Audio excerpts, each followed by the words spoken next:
আপনি যদি প্রবাসী হন আর ভাবেন যদি দেশে চলে যাবেন বা দেশে যাবেন ঘুরতে, তাহলে শুনেন আপনি কী কী নিতে পারবেন, কী কী নিতে পারবেন না এবারের বাজেট অনুযায়ী। আপনি যে গোল্ড গ্রহণ করবেন বা যে গোল্ড আপনার ফ্যামিলির জন্য নিয়ে যাবেন, এই গোল্ডের ক্যারেট 22 ক্যারেটের বেশি হতে পারবে না। দ্বিতীয়ত, আপনি 100 গ্রামের বেশি গোল্ড বহন করে নিতে পারবেন না।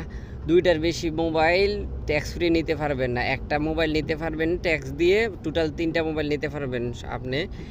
যেই মোবাইলটা ট্যাক্স দিয়ে নেবেন ওইটা যদি 65,000 টাকার বেশি দাম হয়, তাহলে আপনি 25,000 টাকা সরকারকে ট্যাক্স দিতে হবে।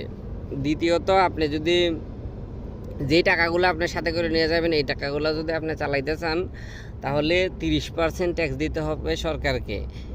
তো এখন কত দিতেছে কি, আমরা ছোটোবেলা অনেকে শুনছি না যে জমিদার বাড়ির সামনে গেলে জুতাটি হাতে করে নিতে হয়। তো এরকম আওয়ামী লীগ সরকার বর্তমানে এরকম হয়ে গেছে।